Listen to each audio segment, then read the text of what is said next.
No Saber Direito desta semana, você vai aprender mais sobre a Lei Geral de Proteção de Dados Pessoais. O curso aborda o direito digital, o Marco Civil da Internet, tratamento de dados sensíveis, compliance e contencioso. As aulas são com a professora Giovana Gersel.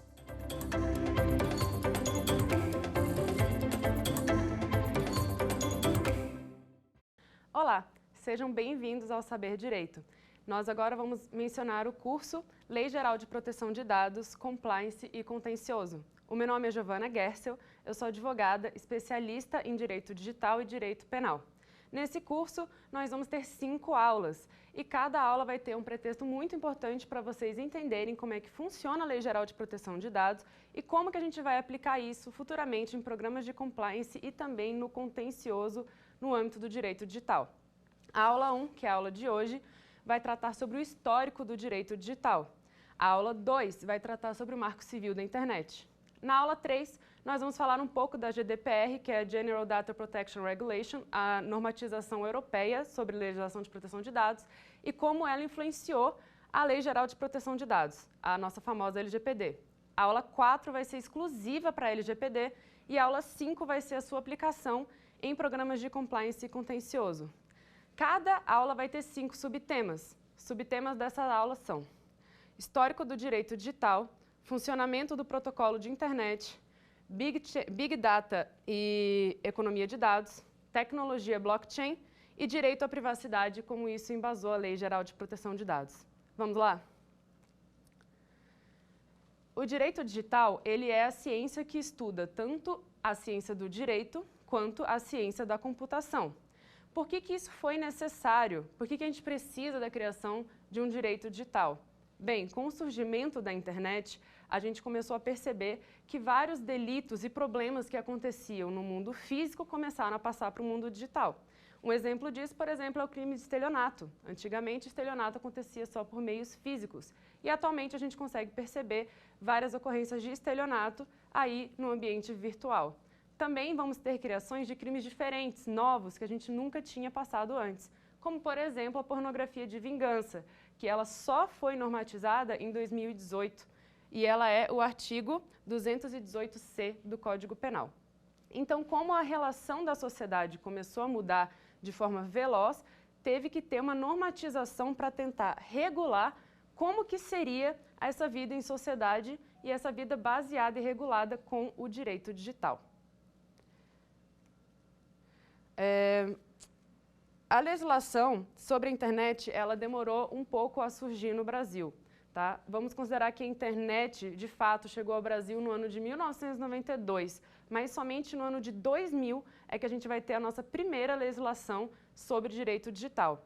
Foi o crime de inserção de dados falsos, que é quando um servidor público insere dados no sistema da administração pública para beneficiar a si ou a outrem. E aí nós vamos começar a perceber que teve uma evolução lenta e que só a partir de 2005 e 2006 é que a gente vai ter legislações aí sendo lançadas praticamente por ano.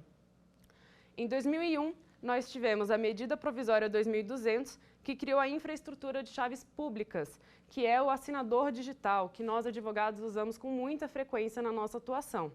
Em 2006, tivemos a Lei 11.419, que tratou da informatização do processo judicial. Então, somente em 2006 é que a gente vai tirar os processos do âmbito físico e aí os advogados vão ter que trabalhar digitalmente aí.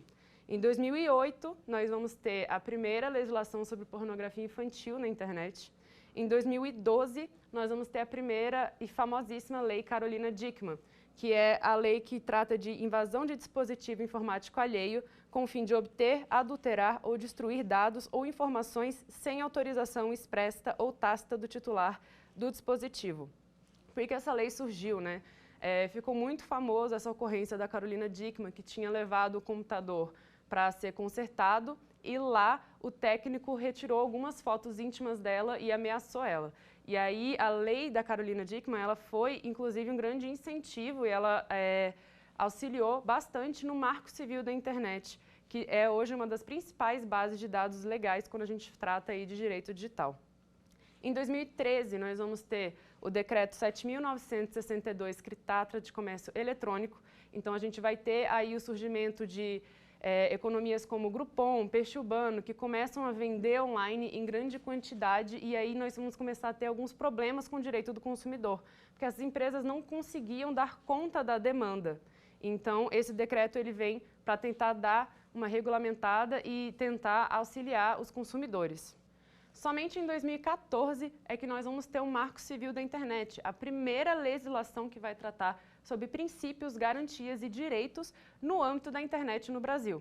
Em 2015, nós vamos ter o novo Código de Processo Civil, que vai tratar sobre provas digitais. Então, pela primeira vez, apesar da gente já ter processo digital, é aí que a gente vai começar a falar sobre como é que utiliza provas, por exemplo, advindas de celular, como é que a gente faz perícia digital. E aí também vamos ter, em 2005, uma legislação que vai tratar sobre bullying e cyberbullying. Em 2016, nós vamos ter um decreto que vai regulamentar o Marco Civil da Internet. Em 2017, nós vamos ter a reforma trabalhista e a diferença é que agora, dentro da CLT, você vai poder fazer home office e teletrabalho. Isso não era regulamentado antes. E somente em 2018 é que nós vamos ter a nossa famosa Lei Geral de Proteção de Dados, primeira legislação que vai tratar de forma detalhada sobre proteção de dados no país.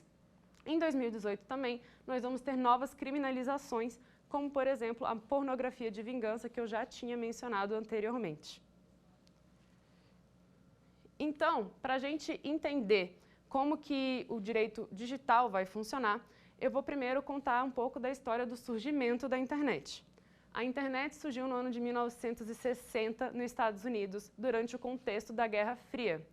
Tinha uma equipe que era a Agência de Projetos de Pesquisas Avançadas, que ela desenvolveu um projeto chamado ARPANET, que era literalmente uma forma de conectar computadores para facilitar a comunicação entre os militares. O que ocorria durante a guerra? Se você fosse tratar apenas de comunicações por telefone ou telegráficas, os fios eles eram externos, então era muito fácil interromper a comunicação com um bombardeio, por exemplo.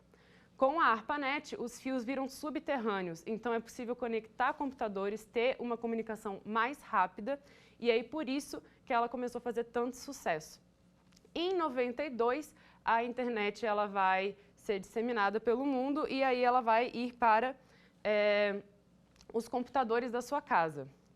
Em 92, a internet finalmente vai chegar aos computadores das casas dos civis, como eu e você. A internet ela funciona de que forma? Ela tem dois protocolos de funcionamento, o TCP e o IP. O TCP é o protocolo de controle de transmissão. Como é que ele ocorre? A internet ela funciona por meio de envio de dados por diversas mensagens. Então, quando você envia uma mensagem a alguém, essa mensagem é dividida em vários pacotes. Esses pacotes vão ser enviados para um roteador e aí, ao final, eles têm que ser concentrados e a mensagem tem que estar de forma linear para ser entendida. Então, o protocolo TCP, ele tem essa função que é dividir e depois reunir as mensagens quando elas chegam ao destinatário. E o que é, então, o protocolo IP? O protocolo IP é o protocolo que vai endereçar para onde que essas mensagens vão chegar. O IP, ele funciona com um número, que é como se fosse o seu número de celular. Então, ele é o identificador para saber exatamente para onde eu envio essa mensagem. Atualmente, nós temos dois tipos de protocolo IP. Tem o protocolo IP externo e tem o protocolo IP interno. O externo é a forma que o provedor de conexão de internet, que são empresas como a Vivo, a Claro, a NET, elas vão te apresentar para a rede. Então, você vai conseguir se conectar na internet e navegar pelos sites, porque você tem esse IP externo. O IP externo ele vai mudando ao longo do tempo. Já o IP interno é a forma que a sua máquina é reconhecida dentro da sua casa ou do seu escritório. Então, é como o roteador vai identificar quais são os terminais que tem naquele local para ele enviar as mensagens. Aqui, nós vamos ter também uma definição jurídica sobre protocolo de internet no Marco Civil da Internet, seu artigo 5º, inciso 2. Protocolo de internet. Código atribuído a um terminal de uma rede para permitir a sua identificação, definido segundo parâmetros internacionais. Atualmente, as empresas elas funcionam com o número de 4 códigos de letras e números, a gente chama de IPv4. Acabando esses códigos e números, a gente vai passar para o IPv6, que vai ser um código de 6 letras e números. É quase como quando você adicionou o 9 no seu celular. Agora temos um pequeno problema que surge disso. Algumas empresas elas não têm recurso para criar novos IPs. Então ela acaba compartilhando o IP dela com várias pessoas. No que isso vai dificultar? Nós vamos ver mais à frente que para a gente identificar um criminoso na internet, por exemplo, a gente precisa saber qual foi o endereço IP que ele tem. E se várias pessoas têm esse endereço IP também, a gente vai ter que ter uma busca muito mais minuciosa, porque vamos precisar saber a exata data e hora que aquele indivíduo usou aquele endereço IP externo. Para fins aqui do curso, na grande maioria das vezes a gente vai falar sobre IP externo, que é esse IP que vai identificar exatamente quem se conectou àquela rede de internet. Agora que vocês já entenderam o histórico da internet e como que ela funciona, nós vamos começar a falar sobre Big Data e Blockchain. Antes de eu adentrar em Big Data e Blockchain, eu quero falar aqui um pouco sobre essa quantidade de dados que a gente produz atualmente. Nós vivemos atualmente no que chamam de quarta revolução industrial. O termo foi criado por Klaus Schwab no Fórum Econômico Mundial em 2016. Acredita-se que a primeira revolução industrial foi surgida com as máquinas a vapor e a utilização de algodão. A segunda revolução industrial, ela surgiu com a utilização do aço e do petróleo. Já a terceira vai surgir aí com a internet, novas tecnologias. E aí qual é o diferencial da quarta revolução industrial? A quarta revolução industrial, que é a que estamos atualmente, é a fusão do mundo digital com o mundo físico. Então a gente não vive mais sem o nosso celular, ele é quase como um apêndice nosso. Além disso, também tem a criação de nanotecnologias, então a utilização da tecnologia também em modos biológicos. Aí nós vamos saber então qual que é o grande diferencial dessa quarta revolução, né? Uma coisa que tem é a nossa produção de dados. Quando você entra no seu telefone, quando você mexe na sua geladeira talvez, ou acessa sua televisão, você está disponibilizando seu dado para empresas.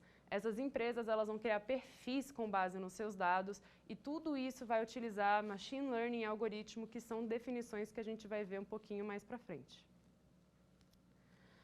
E aí vamos falar como é que funciona um algoritmo.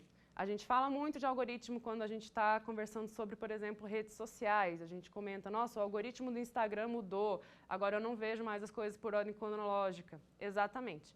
O algoritmo ele é como se fosse uma receita de bolo.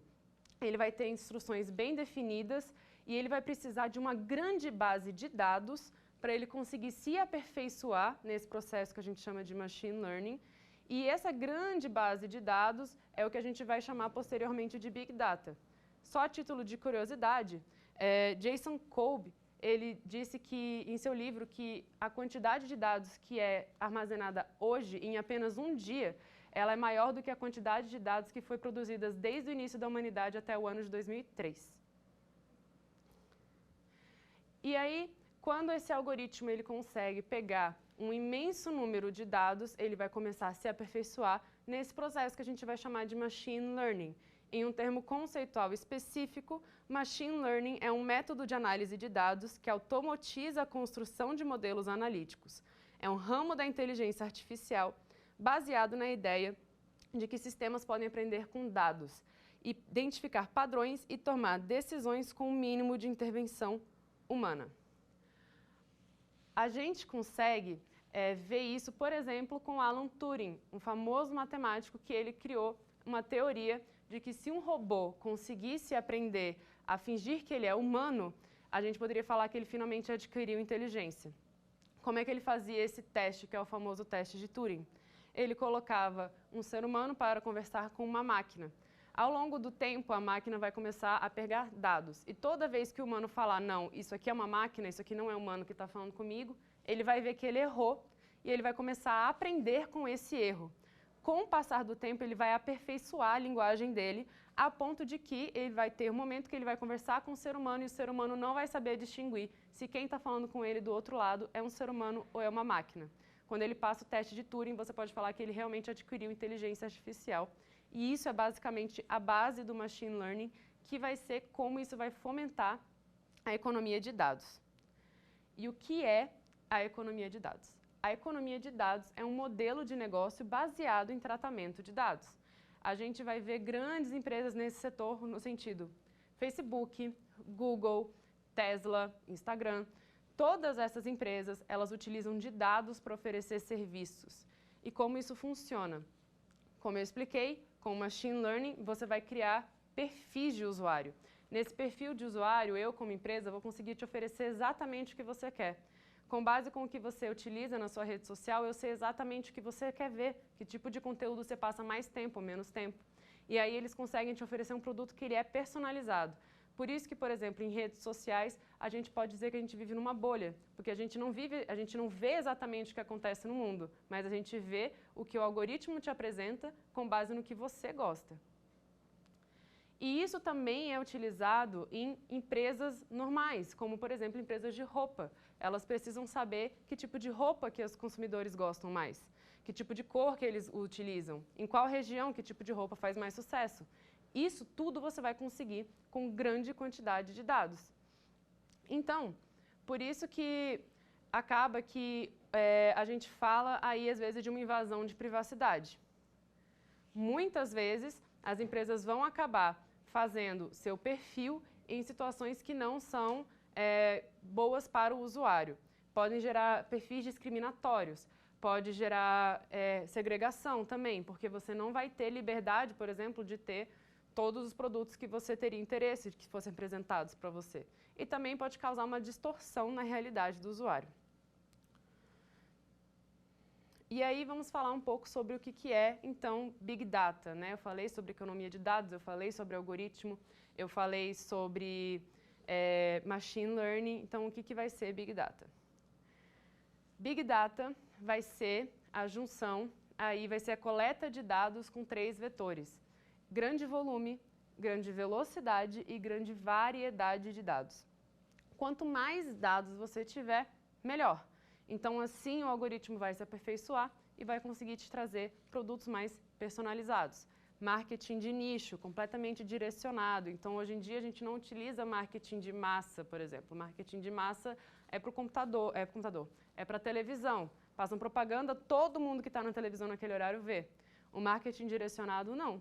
O marketing direcionado, só você e as pessoas que têm o seu perfil de consumidor vão ter essa propaganda de marketing direcionado. Onde que a gente vai utilizar também, a gente vai ver utilização de perfil. Banco utiliza muito perfil de usuário. Quando você vai pedir crédito, por exemplo, e aí o banco fala que o seu perfil de crédito não é bom, isso significa que ele entrou no banco de dados, viu que você não é bom pagador, de acordo com a nota do perfil que ele te dá, você merece ou não merece um empréstimo pelo banco. A gente vai ver isso também, infelizmente, em plano de saúde, como o plano de saúde vai cobrar mais ou menos de você. Ele vai ver se você é uma pessoa que apresenta risco para aquele plano de saúde ou não, e com base nisso ele vai te oferecer um valor do plano. Não é exatamente correto fazer isso. Inclusive, a Lei Geral de Proteção de Dados já vai coibir um pouco essa prática, como a gente vai ver um pouco mais para frente. E agora nós vamos falar um pouco sobre tecnologia blockchain. O que é o blockchain, como ele surgiu? A blockchain, ela surgiu junto com as criptomoedas, que são as famosas moedas aí da internet que passam de uma pessoa para outra sem ter uma instituição bancária. Então, atualmente, se você vai fazer uma transferência para alguém, você precisa de um banco intermediário. Eu vou passar para a sua conta do banco, você vai receber via minha conta do banco. A criptomoeda, ela acaba com isso. Eu tenho dinheiro, eu envio para você e não tem absolutamente nenhum intermediário. Mas aí surge um problema. Como que você vai fazer que essa transferência seja segura? Porque o papel da instituição financeira é justamente garantir que as transferências elas vão ser seguras. E aí surge a tecnologia blockchain. O primeiro conceito, a definição original de blockchain, surgiu em 2008, num artigo chamado Bitcoin, a Peer-to-Peer Electronic Cash System, publicado por Satoshi Nakamoto. Blockchain é uma estrutura descentralizada de armazenamento, ou seja, as informações ficam distribuídas em diversos computadores, diminuindo as possibilidades de fraudes e cyberataques. Um fator interessante no blockchain, por exemplo, é que você não consegue saber quem enviou um ativo e quem recebeu. A única coisa que fica registrada no blockchain é que um ativo foi enviado e o horário que ele foi enviado. A gente chama isso do grande livro do blockchain. Mas aí você está me perguntando, mas eu ainda não entendo como é que funciona a tecnologia blockchain. Então, eu vou te explicar de uma forma um pouco mais simples. Vamos supor, o blockchain ele é um bloco de dados, certo? Vamos supor que você tem um trem, ele vai passar por trilhos pelo mundo inteiro. Cada trilho desse para em um terminal, em um computador. Para você enviar um ativo por esse trem, num vagão, você vai precisar colocar ele num bloco. Só que esse bloco ele não vai sozinho no vagão, ele vai com outros blocos também, de outras pessoas que estão enviando outros ativos. Cada bloco desses ele vai ser fechado e criptografado com códigos que vai ter letras e números. Esse código é gerado por um algoritmo de uma pessoa que a gente chama de minerador. Ele é o profissional responsável por criar o algoritmo que vai segurar esse bloco e fazer ele ser quase impossível de ser hackeado. Depois dele produzir esse código que criptografou o seu bloco, ele vai passar por um algoritmo de consenso. Todas as outras máquinas do trilho do trem, elas vão precisar olhar e falar, esse código desse bloco, ele é seguro, então ele pode continuar. E aí o seu bloco vai juntar o código dele com os outros bloquinhos que estão naquele mesmo vagão. E para você conseguir hackear um bloco desses, você precisa saber o código de pelo menos 50% dos blocos que fazem aquele vagão. Então, por isso a gente fala que é praticamente impossível você hackear um bloco de blockchain, porque já seria difícil você hackear um desses blocos, mas como cada um deles, ele junta o código do bloco anterior, que vai com ele nessa jornada, digamos assim, você vai ter que saber o código de praticamente todos os bloquinhos desse vagão. Então, por isso que a gente chama de blockchain, né? Porque vai ser blocos de vários ativos criptografados que vão juntos. E aí, como é que você vai garantir, então, que esse algoritmo de consenso funcione e que isso é realmente seguro?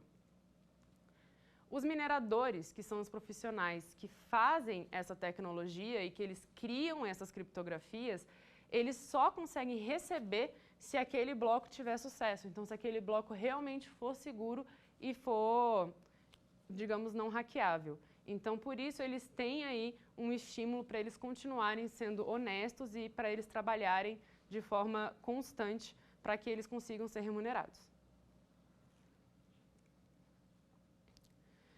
E aí, fazendo mais um exemplo prático, vamos falar aqui que Maria quer enviar uma criptomoeda para João. O ativo vai ser representado online como um bloco em que seus detalhes vão estar armazenados. O bloco é distribuído pela rede e cada máquina fica com uma cópia da transação em tempo real. A rede verifica se o ativo é válido em minutos. Se aprovado, o bloco é adicionado a uma corrente de blocos e ganha um registro permanente na rede, significando que ele não vai poder ser alterado. A propriedade do ativo, que era de Maria, vai ficar agora registrada para o João. Só que ninguém vai saber, tá? No sistema lá, no livro de registros, vai apenas mostrar que uma criptomoeda foi passada para João. E, por exemplo, o blockchain, ele só funciona com criptomoeda? Não. Blockchain você vai poder eventualmente enviar qualquer ativo, prova digital, arquivo que você não queira que seja rastreado pelo Estado, por exemplo. Então, após a gente ter falado sobre a história da internet, o seu funcionamento, Big Data, tecnologia blockchain, economia de dados, a gente vai falar então como que tudo isso afeta a nossa privacidade e por que a gente precisou criar uma lei geral de proteção de dados. Nós temos, de acordo com a nossa doutrina, 3 vertentes da privacidade. A gente segue a doutrina alemã no quesito de privacidade. A doutrina alemã, ela divide privacidade em 3 esferas: a esfera privada, a esfera íntima e a esfera secreta. A esfera privada é aquela esfera que ela vai tratar de fatos interpessoais. Ou seja, apesar de serem fatos privados, eles são referentes a relações com outros indivíduos, então, em regra, eles vão poder ser publicados.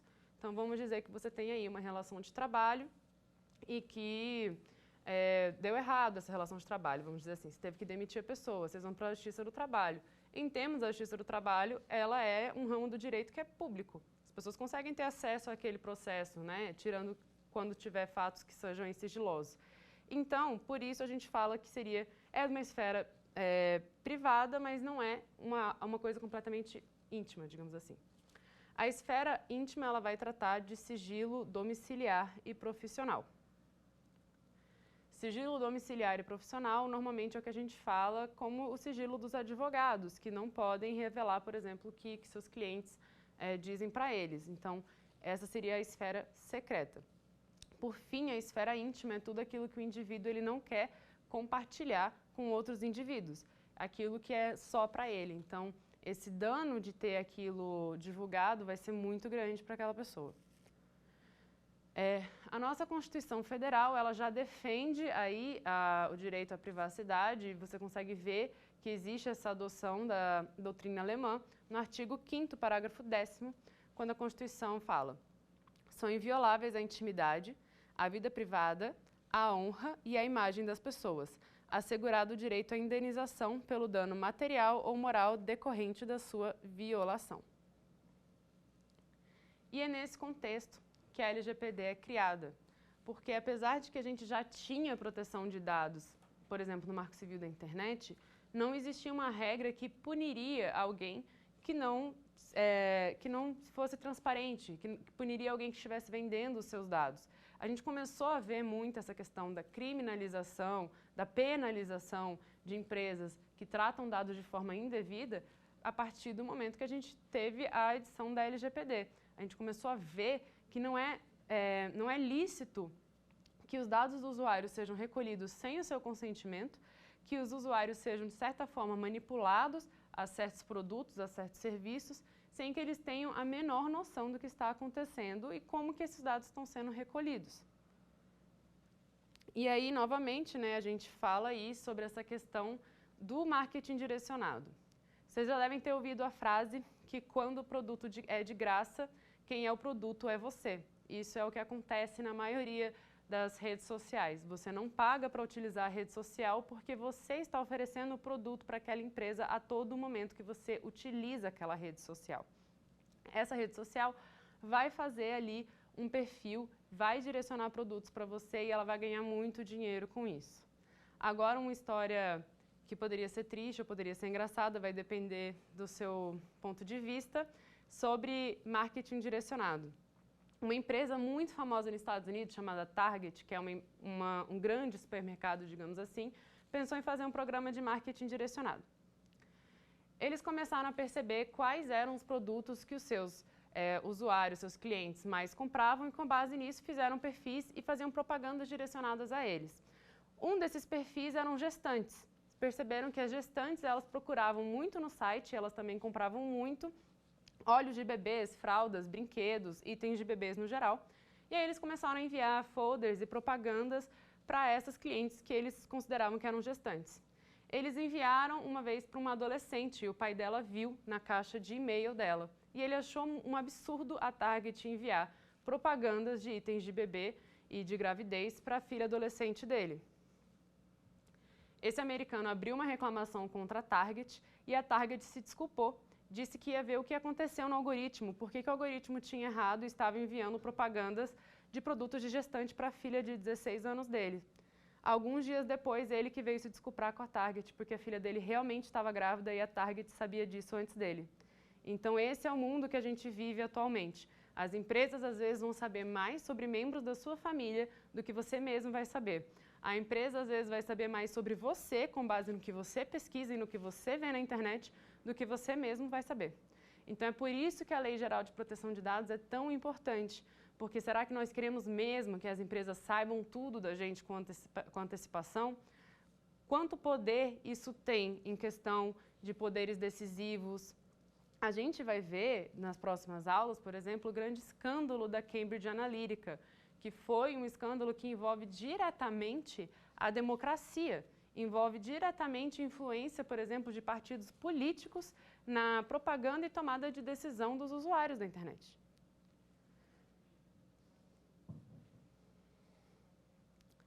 Então, a gente vai falar aí qual que é a grande diferença entre privacidade e entre proteção de dados. Privacidade é um direito negativo. O Estado ele vai proteger a sua privacidade, garantindo que ele não vai se interferir na sua privacidade. Então, isso que a gente chama de liberdade negativa, digamos assim. Você tem direito de que ninguém interfira nisso. Proteção de dados vai ser um direito positivo. O Estado fez a Lei Geral de Proteção de Dados para proteger ativamente o seu direito de proteger os seus dados. Então, a gente vai ter essa diferença aí, mas privacidade e proteção de dados, elas estão intimamente relacionadas. Um outro princípio que vai ser muito importante na Lei Geral de Proteção de Dados e que a gente vai ver isso com o correr das aulas e que vai trazer mais força para você, usuário, é o princípio da autodeterminação informativa. A autodeterminação informativa, ela é o direito que o usuário tem de se informar e de ser, teoricamente, dono dos seus dados. É ela que vai fazer que a Lei Geral de Proteção de Dados dê o direito do titular pedir o acesso aos dados dele, saber quem coleta os dados dele, para qual finalidade esse dado é coletado, como que esse tratamento vai ser feito, qual que vai ser o período e como que vai ser a eliminação desse dado. Então, é isso que a gente chama de autodeterminação informativa. A LGPD também vai falar que você não pode cobrar para dar essas informações ao titular. Então, toda vez que o titular vier para a sua empresa e pedir esses dados, você vai ter que oferecer para ele uma resposta, não podendo negar, sob pena de você ter multas e sanções da LGPD. Por fim, nós vamos falar aqui como que o direito à privacidade embasou, de fato, a Lei Geral de Proteção de Dados. O primeiro instrumento internacional juridicamente adotado no domínio da proteção de dados foi a Convenção 108 do Conselho da Europa para a Proteção de Pessoas Singulares. O que essa convenção determinou? Ela determinou que os princípios com o objetivo de garantir a todas as pessoas o respeito pelos seus direitos e liberdades fundamentais, especialmente pelo seu direito à vida privada, face ao tratamento automatizado dos dados de caráter pessoal. Mas aí, o que essa convenção fazia, de fato? A convenção era muito bonita, ela tinha vários princípios, mas ela não era obrigatória de ser seguida. Ela é como se fosse um breve manual, dizendo, olha, as pessoas elas têm direito à proteção de dados, elas têm que ser respeitadas, mas não aplicava nenhuma sanção para as empresas ali da Europa. E aí nós vamos ter a Diretiva 9546. Essa diretiva foi criada no ano de 1995 e ela vai ser uma das primeiras normas, de fato, que vai começar a regulamentar proteção de dados no espaço da Europa. Percebam a diferença aí. A nossa primeira legislação que vai tratar de algo como dados vai ser o Marco Civil da Internet em 2014. Lá, desde 1995, já existe essa preocupação com a proteção de dados. A diretiva falava que cada país da Europa tinha que ter a sua legislação sobre proteção de dados e tinha que também ter um comitê para poder apurar algumas infrações. Mas aí qual era o problema da Diretiva 9546? O seu problema é que se você pensar na União Europeia, tem muitos países, cada país vai ter a sua legislação, a legislação vai ficar descentralizada, ela vai ficar esparsa. Então, vai ser muito difícil para empresas que trabalham, por exemplo, em mais de um país, saber como fazer o tratamento de dados ou qual lei vai se aplicar, dependendo de onde foi coletado esse dado, de onde foi tratado esse dado. Então, a gente vai ver ali a necessidade da criação de uma lei que unifique tudo isso, que vai ser a GDPR, a General Data Protection Regulation. A GDPR ela foi lançada em 2016. E aí essa é a norma que finalmente vai unificar todas as outras normas de proteção de dados na União Europeia. A GDPR ela vai ser uma norma geral e existem alguns fatores específicos que os Estados-membros vão poder legislar. Assim, se você for ter uma empresa na Europa ou se você trabalhar com uma empresa na Europa, você vai ter ali uma grande noção, já que a maioria dos países da Europa são membros da União Europeia, de basicamente como atuar com proteção de dados em praticamente qualquer país lá na União Europeia. E aí, em 2018, a gente vai ter a Lei Geral de Proteção de Dados aqui no Brasil, e a Lei Geral de Proteção de Dados ela vai trazer muita coisa da GDPR. Quando a gente começar a falar sobre LGPD, na aula 3, né, e a gente vai também falar um pouquinho sobre a GDPR, você vai ver que elas são muito similares em alguns aspectos. Existem algumas diferenças muito pontuais. Vamos dizer, por exemplo, que aqui no Brasil a questão territorial da LGPD ela é mais específica do que a GDPR, mas tirando isso, elas são realmente regramentos muito, muito similares. Eu tenho algumas perguntas que são perguntas mais comuns e eu resolvi trazer aqui para a gente poder discutir um pouco sobre isso. Primeiro, como é feito o rastreamento IP de um usuário? Eu tinha comentado que na maioria das vezes nesse curso a gente vai falar sobre IP externo, certo? Então, quando uma pessoa ela cometeu um crime na internet contra você, vamos supor que você estava na rede social Instagram. Uma pessoa criou um perfil falso, proferiu ofensas a você. E aí você quer descobrir quem é aquele infrator. Como é que você vai fazer isso? Você vai entrar com uma ordem judicial contra o provedor de aplicação. Vou falar a diferença entre provedor de conexão e provedor de aplicação. É uma diferença que a gente vai ver mais fundo no Marco Civil da internet, mas é importante a gente já ter essa base. Provedor de conexão, que nem eu expliquei, é justamente aquelas empresas como Vivo, Claro, NET, que elas vão te dar o IP externo para você se conectar à internet. O provedor de aplicação é todo aquele site ou aplicativo que você utiliza. Então, como o Instagram, como o Facebook, o Google, eles são provedores de aplicação de internet. Você vai ter que entrar com uma ordem judicial contra o provedor de aplicação e pedir o endereço IP que utilizou aquele provedor de aplicação.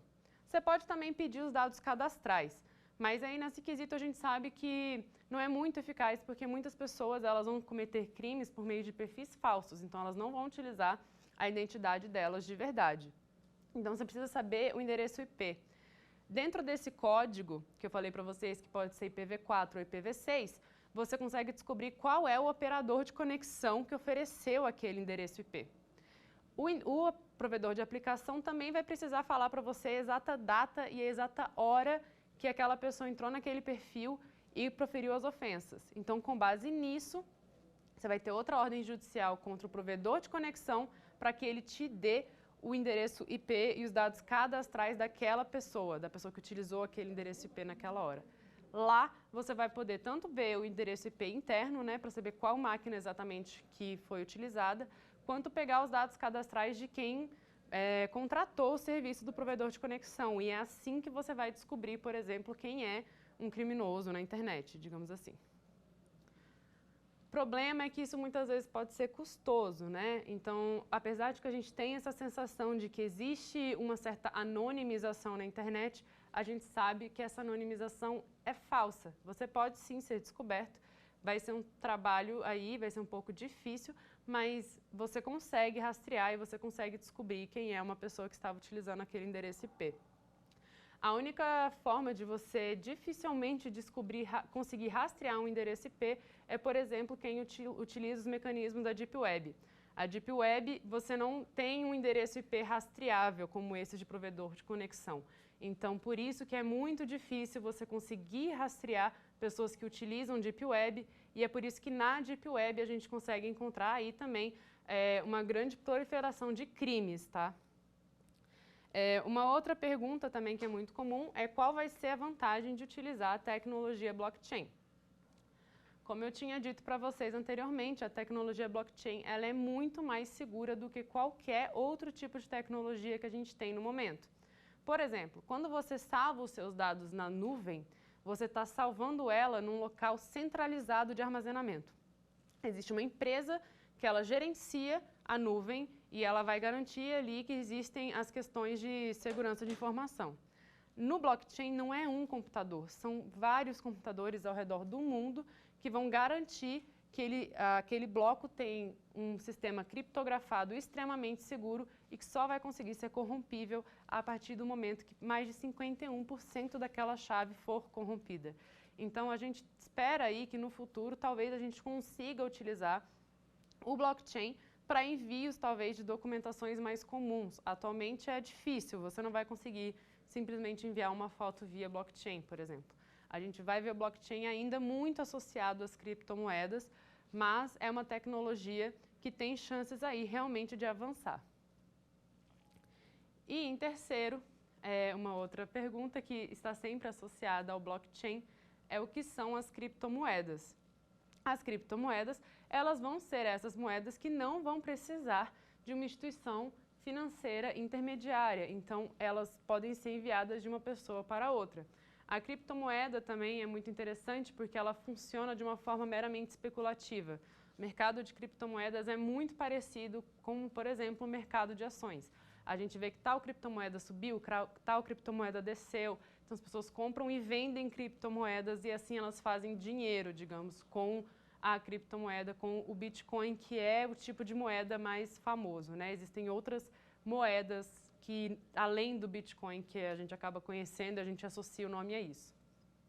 Então, depois de tirarmos essas dúvidas um pouco mais comuns, vamos para o nosso quiz do dia.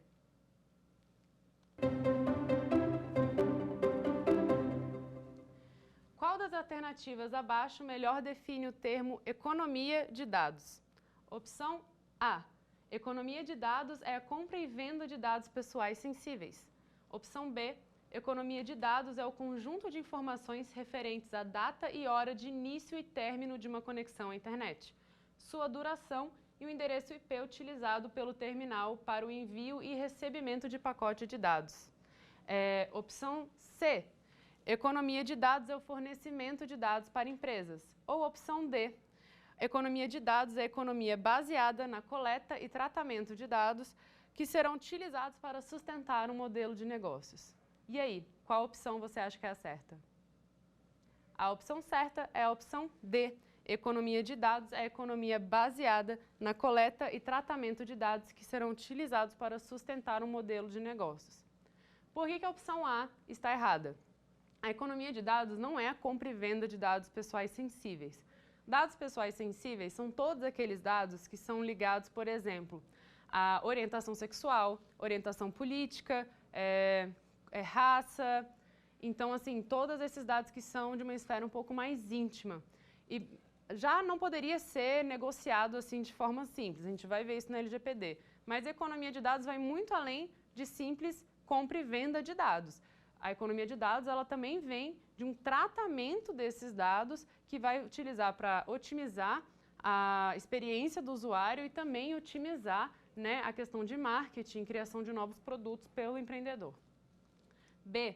Economia de dados é o conjunto de informações referentes à data e hora de início e término de uma conexão à internet, sua duração e o endereço IP utilizado pelo terminal para o envio e recebimento de pacotes de dados. Essa é a definição de registro de conexão. Essa definição está no artigo 5º, inciso 6 do Marco Civil da Internet. Então, essa não é a definição de economia de dados. E, por fim, economia de dados não é o simples fornecimento de dados para a empresa, que nem eu falei, tem a ver também com essa questão do tratamento e de criação de produtos específicos, e ela é feita para basear todo um modelo de negócio que vem aí com esses dados. Então, vamos para a pergunta 2.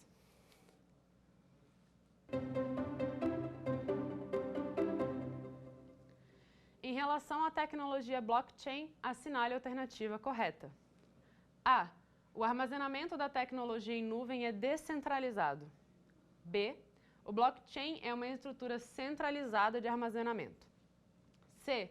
O blockchain é uma estrutura descentralizada de armazenamento. Ou D. Antes do desenvolvimento da tecnologia blockchain, só existiam estruturas descentralizadas de armazenamento. Qual a opção que você acha que é a certa? A opção correta é a opção C.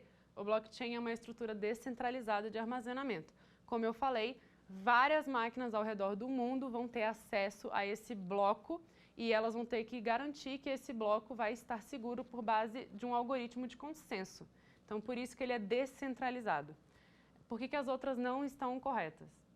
Opção A é o armazenamento de tecnologia em nuvem é descentralizado, em regra, tecnologia em nuvem é centralizado. Inclusive, a maioria dos processos de armazenamento antes do blockchain vão ser centralizados. B. O blockchain é uma estrutura centralizada de armazenamento e aí a C ela já elimina, né, por consequência natural, ele é descentralizado. E D, antes do desenvolvimento da tecnologia blockchain, só existiam estruturas descentralizadas de armazenamento. Muito pelo contrário, não que só existissem estruturas centralizadas, mas a maioria delas eram centralizadas. Vamos para a pergunta 3. Com relação à privacidade e à segurança na atual sociedade da informação, assinale a alternativa correta. Opção A. A segurança da informação não é algo necessário, visto que as pessoas já sabem como se proteger na internet. Opção B. A partir das redes sociais e de sites de compartilhamento, empresas buscam informações sobre possíveis clientes e oferecem produtos e serviços de acordo com as preferências deduzidas por meio das informações colhidas, afetando a privacidade. Opção C. A revolução da tecnologia da informação não modificou a realidade social e por isso ainda não existe qualquer norma que dê proteção a essa privacidade no Brasil. Ou opção D. Por mais que a privacidade seja um direito garantido pela Constituição, ela não é um dos principais embasamentos da Lei Geral de Proteção de Dados, visto que essa lei serve mais para dar um enfoque aos direitos e deveres do uso da internet no Brasil. Qual a opção que você acha que é? A opção correta é a opção B. A partir de redes sociais e de sites de compartilhamento, empresas buscam informações sobre possíveis clientes, oferecem produtos e serviços de acordo com as preferências deduzidas por meio das informações colhidas, afetando a privacidade. E é isso que eu falei sobre economia de dados, né? Por isso que aquelas outras alternativas, eu sempre falei, ó, não é só isso, não é só compra e venda, é tudo isso que está falando na letra B. E para a gente nunca esquecer, vamos sempre tentar lembrar daquele caso da Target, que descobriu que a filha do americano estava grávida antes dele. Eu acho esse exemplo muito bom para a gente lembrar exatamente o que é economia de dados. A opção A, ela está errada, porque a insegurança da informação não é algo necessário, visto que as pessoas já sabem como se proteger na internet. Primeiro que as pessoas não sabem, no geral, como se proteger na internet. Então, só de dizer isso já não estaria certo. Mas por que está bem errado? Porque não é só uma questão de você saber se proteger na internet. Como eu te falei, os seus dados são coletados sem você saber. Então, eles estão com outra empresa ou várias empresas. E essas empresas precisam saber se proteger. Porque se elas não souberem, os seus dados vão ser roubados. Então, não importa, você pode ser a pessoa mais cuidadosa da face da Terra.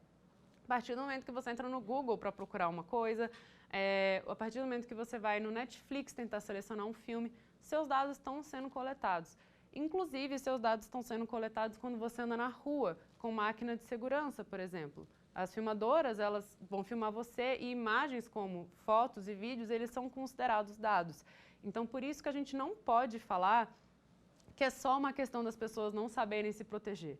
Claro que isso vai impactar você no seu âmbito pessoal, né? Caso alguém vai infectar o seu computador com um vírus, por exemplo, é sempre importante você saber quais são métodos de se proteger e evitar cair em golpes virtuais, mas a segurança da informação ela vai muito além disso. A gente vai ter alguns programas de certificados, como o ISO 27000, 27001, ISO 9000, que vão ser aí programas de segurança da informação, que eles vão criar todo um programa de como é que aquela empresa vai fazer um passo a passo para garantir que os dados da empresa e dos usuários estejam seguros. Então, por isso que vai muito além disso. C. A revolução da tecnologia da informação não modificou a realidade social e, por isso, ainda não existe qualquer norma legal que dê proteção a essa privacidade do Brasil. A alternativa está completamente errada. A revolução da tecnologia da informação modificou completamente a nossa realidade social. A gente vai ver isso, inclusive, se a gente comparar com gerações mais antigas, como os nossos avós, por exemplo, como é diferente essa abordagem entre gerações com a tecnologia e, inclusive, atualmente com gerações mais novas, que elas já nasceram com a internet, como elas lidam com isso de uma forma muito diferente. Então, a tecnologia da informação modificou não apenas a nossa realidade, mas a forma com que a gente se relaciona com os outros e a forma também que a gente trabalha e a forma com que a gente adquire produtos e esses produtos são vendidos para nós. Então, a tecnologia da informação, ela impactou absolutamente tudo. E existem normas que dão proteção à privacidade no Brasil. A primeira norma que vai tratar de proteção de privacidade no Brasil é o Marco Civil da Internet. E depois vem a Lei Geral de Proteção de Dados, que ela vai falar de uma forma mais detalhada sobre como é que deve ser feita essa proteção de dados. Mas então, a alternativa C está completamente errada. E aí, a D, por mais que a privacidade seja um direito garantido pela Constituição Federal, ela não é um dos principais embasamentos da Lei Geral de Proteção de Dados, visto que essa lei serve mais para dar um enfoque aos direitos e deveres do uso da internet no Brasil.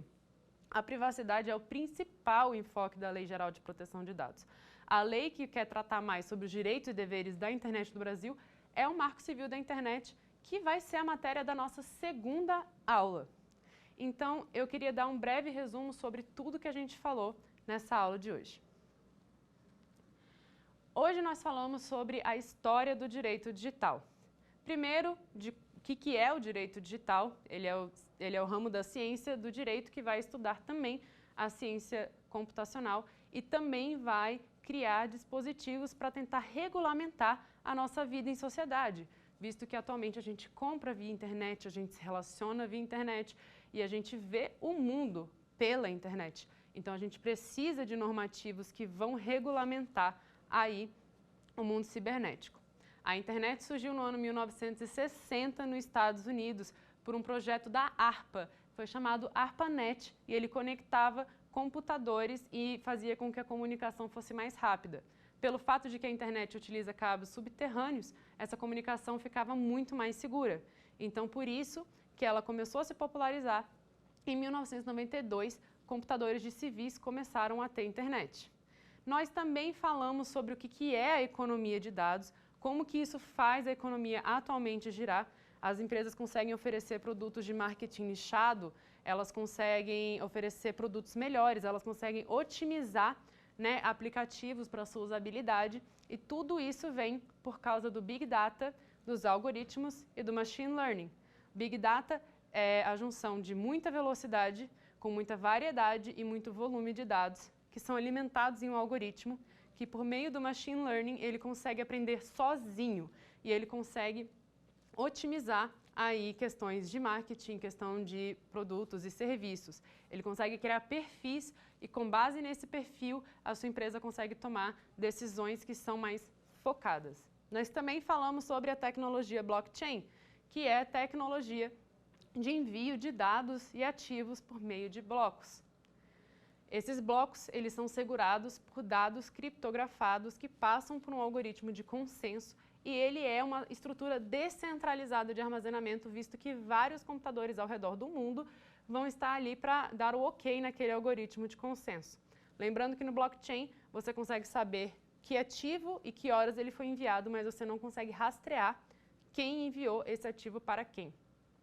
Nós também falamos um pouco sobre o surgimento das normatizações sobre proteção de dados, principalmente lá na Europa. Uma das mais importantes que surgiu ali foi a Diretiva 95 de 46, que criou normas, digamos, programáticas e que fez com que todos os países da Europa tivessem sua legislação de proteção de dados. Só que como essa legislação era esparsa, ela precisou ser reunida.